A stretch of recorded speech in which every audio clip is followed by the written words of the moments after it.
Hello, students. Welcome back to your geography class. So, today we start with chapter 6 Manufacturing Industries. What I would like to start with a little incident that must have taken place in everyone's life.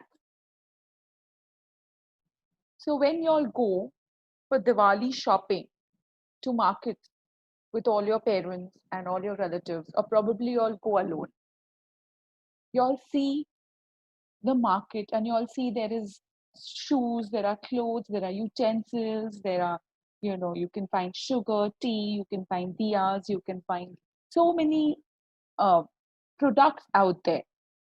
And you will observe that normally during festivities, these shops are flooded with products. They are completely full. There is sale going on everywhere.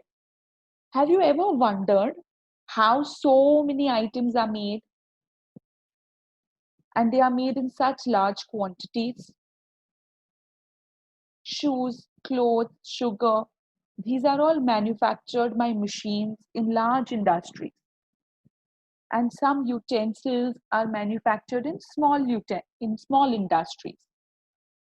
And items like diyas, etc., are made by individuals at their houses. Correct? So, do you have any idea about all these industries? This is what this entire chapter is all about. We're going to learn about industries that make these products. What is manufacturing?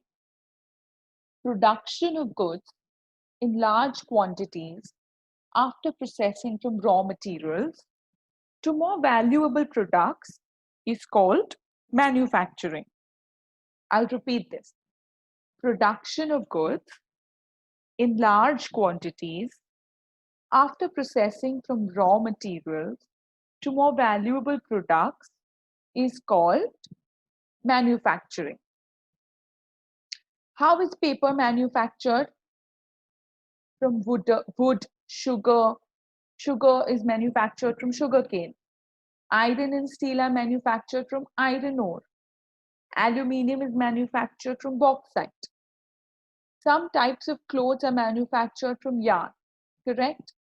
So, manufacturing is basically production of goods in large quantities after processing from raw material to a more valuable product. Okay, so these are some examples that I just gave you.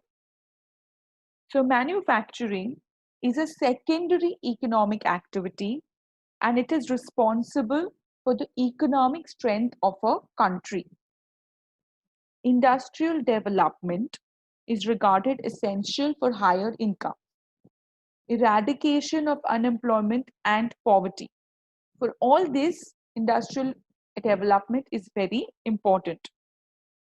Location of industry is influenced by several factors, particularly the cost, the availability of labor, raw material, and industries are also classified on several bases like raw material, ownership, capital.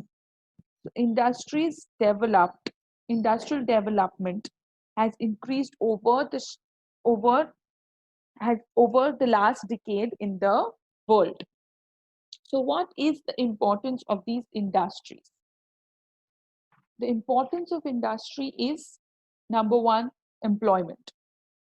Pre-independent India, 80% of population was dependent on agriculture. Now we have seen a sudden change. Yes, value addition.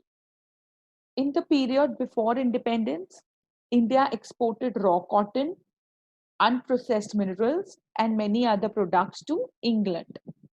After setting up industries, manufactured cloth, finished products, and even services linked with industries are now being exported. This has brought extra income because manufactured goods are sold at a high price. The value addition or higher income is because again of these industries. Next, economic development. Industries help in increasing the pace of economic development by raising the standard of living of people. Because more money came, the standard of living of people also improved. Cumulative advantage. Industries contribute to the development of agriculture, transport, and communication. Tools, implements, fertilizers, tractors, these are all supplied by industries. Hence, it gives us a cumulative advantage. Growth of trade. Industries provide a variety of products and services for trade and commerce. This results in growth and all around progress in such areas. Okay, so there is growth of trade. Finally, development of transport and communication. Firstly, it is the industry which manufactures all sorts of transport vehicles and communication aids. Since industries need minerals, raw materials, and market, they directly contribute to the roadways, airways, shipping, etc. So, in turn, they help in development of communication and transport. So, these are the most important points to remember for importance of industries. So, you can say the need for manufacturing is economic strength of a country is measured from the development of manufacturing industry because it is the backbone of our economy. They reduce the dependence of people on agriculture and they provide jobs. They provide employment opportunities. Export of manufactured goods, they bring in foreign exchange. It helps us to eradicate poverty and unemployment. And countries that transform their raw materials into a wide variety of furnished goods bring higher value and higher income, and they are more prosperous. Okay, so in present day scenario, industries need to be more efficient and competitive. Globalization has made it more necessary to attain self-sufficiency and remain in the competition with the world market in price and quality.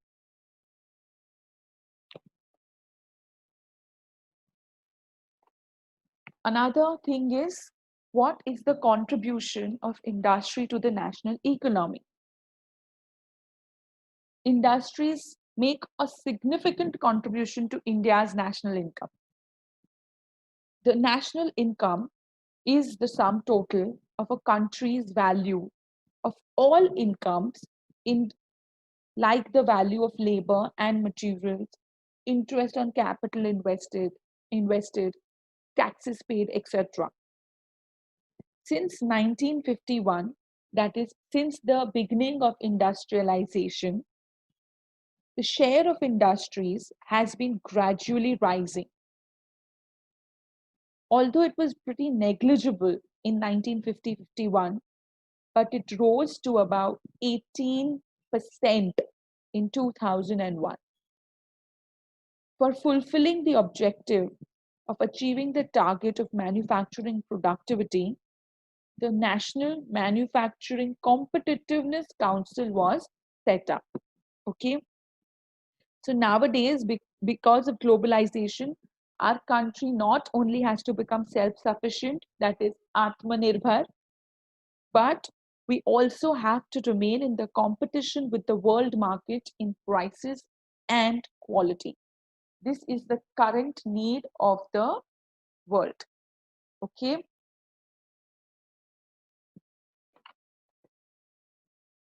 Location of industries is influenced by several factors. Okay. It has been observed that, like raw materials, industries are not evenly located over the length and breadth of a country. Industries get concentrated to a certain area due to some locational advantages. Therefore, it is important to discuss the factors affecting the location of industries. Now, there are two types of factors, geographical factors and non-geographical factors. In geographical factors, we have the availability of raw materials, availability of water, good climate, relief, climate, and raw material. They play an important role in deciding the location of industries. Many industries, availability of water is a very essential factor.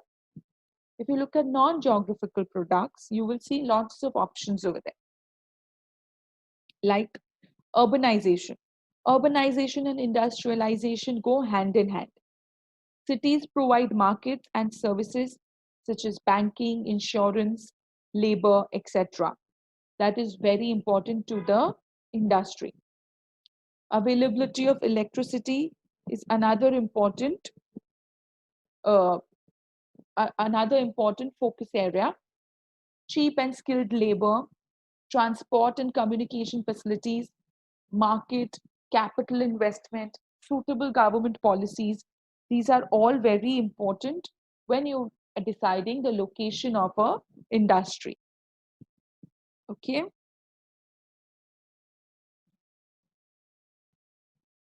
So normally you will find that most of the industries are concentrated in a certain region because of the locational advantages. Now, industries can be classified on the basis of many categories. So, whenever you do any comparison or any between any two things, you will always see, you will look at a category. You're even comparing two students, you will have some category, some classification, like whether you are comparing them on academics or sports or height or handwriting or whatever. You need a category. Similarly, if you had to compare industries, you could compare them on the basis of their raw material, on their main role of the industry, or how much is the capital investment in the industry, what is the ownership, what is the bulk weight of raw material and finished goods. So depending on all this, industries can be classified into many types. Okay, so based on the origin of raw materials, industry can be classified as agro-based industry or mineral-based industry. On the basis of main role, it can be classified as basic industry or consumer industry. On basis of capital investment, it can be classified as a small scale industry or large scale industry. On basis of ownership, it will be either it is a public sector industry, a private sector industry, a joint sector industry, or a cooperative sector industry. And on the basis of the bulk and weight of raw material and finished good, it could either be a heavy industry or a light industry. If you look at agro-based industry and mineral-based industry, agro-based industry are basically, they derive their raw materials from agriculture. Examples can be food processing industries, cotton textiles, vegetable oil industry, cotton, wool, jute, silk. All these are examples of the raw material. Okay. And the kind of industry raw material would be food processing industry, cotton textile industry, vegetable oil industries, and mineral-based industries.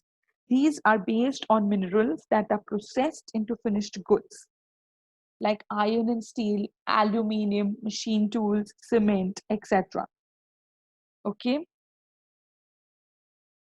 According to the main rule, it is divided into two parts, basic or consumer. In basic, they supply their products or raw materials to manufacturer other than goods. And in consumer, they produce goods for direct use by the consumer. So in basic, it means the finished product is again supplied to another industry. And in a consumer industry, the produced good is directly used by the consumer. Okay.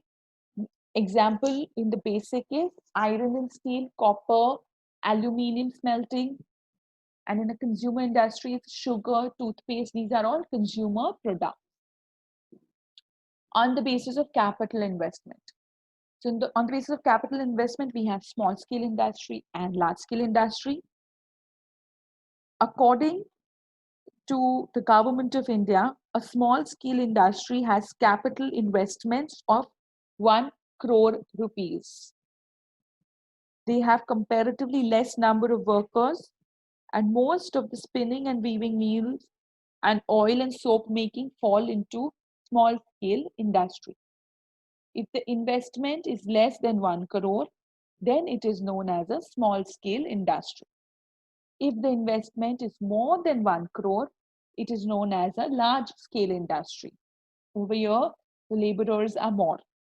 Examples can be iron and steel mills, then cotton textile industry. All these are large scale industry. On the basis of ownership. So the industries that are owned by the state or central government are called public sector industries.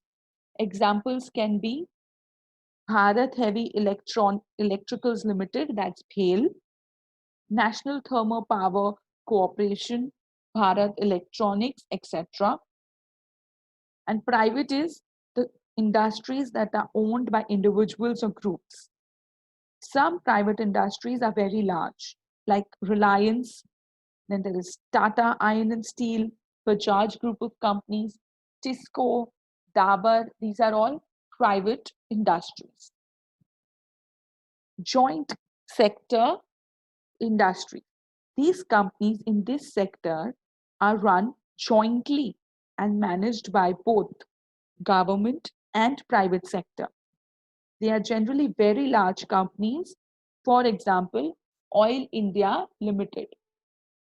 It is jointly owned by public and private sector both. Okay. Fourth one is cooperative sector industry. These companies are run and managed on cooperative lines. So industries that are owned and operated by producers or suppliers of raw materials, workers, or both. They pull in resources and share the profits or losses proportionately. Many of the sugar mills in India are run by sugar producers cooperatives. Okay. Based on the bulk and weight of raw materials and finished products. Heavy industry. Heavy industries use heavy and bulky raw materials and produce heavy material. Light industries are light raw materials and they produce light material. The industries which produce light raw material and they produce light finished goods like electricals, electronics, watches, light engineering tools are called light industries. The industries which use heavy raw materials and they turn out really heavy goods, they are called heavy industries, like heavy engineering, iron and steel industry, etc. So this was all how we can classify an industry on the basis of different things. This is your activity. In your notebooks, you are going to write this down. You're going to classify this into two groups. So you make two groups in your notebook. You make a table which says heavy industries and light industries. Okay. And you're going to divide them on the basis of bulk and weight of raw materials and finished goods. That is, you will see if it is a heavy industry or it belongs to a light industry. Okay. With this, we end today's chapter. Besides this, I would like you all to draw a concept map or a mind map on the classification of industries, like a flow chart. Okay, want you all to draw it. There was a slide in my teaching, so you can draw the same slide. Okay, I'll just end it over there. Yes, this slide. I want you all to draw this slide in your notebooks.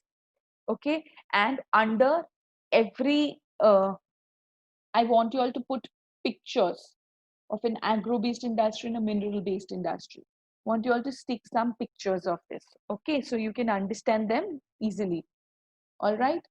So these are two activities you all have to do. One is notebook writing. You are going to divide it into two columns, which belongs to heavy industry, which belongs to light.